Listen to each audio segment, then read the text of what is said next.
T20 world கப்பில் Australia super எயிட்டுக்கு போகுமா போவாதாங்கிறது தான் இப்போ மில்லியன் டாலர் கேள்வி. மைட்டி ஆசிஸ்க்கே இப்படிப்பட்ட ஒரு நிலைமையானு கேட்குற மாதிரி ஜிம்பாப்வே ஒரு சம்பவம் பண்ணிட்டதுனால இப்போ அவங்க வாழ்வா சாவா போட்டியில் இலங்கையை எதிர்கொள்ள இருக்காங்க. இந்த போட்டி திங்கட்கிழமை நடக்குது பள்ளிக்கலையில். அதுவும் ஒரு ஸ்பின் பிச்சு தான் இருக்கிறதுனால ஸ்ரீலங்கா பயங்கர ஃபார்மில் வேறு இருக்காங்க.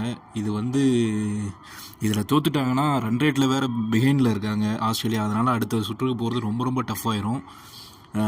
இன்னொரு சைடு பார்த்தோன்னா ஜிம்பாப்வேவுக்கு அயர்லாண்டு ஸ்ரீலங்கா இருக்குது. ஸோ ஜிம்பாப்வேவுக்கு அந்த ரெண்டு போட்டியில் ஒன்று ஜெயிச்சா கூட அதுக்கு அட்வான்டேஜாக மாறிடும்.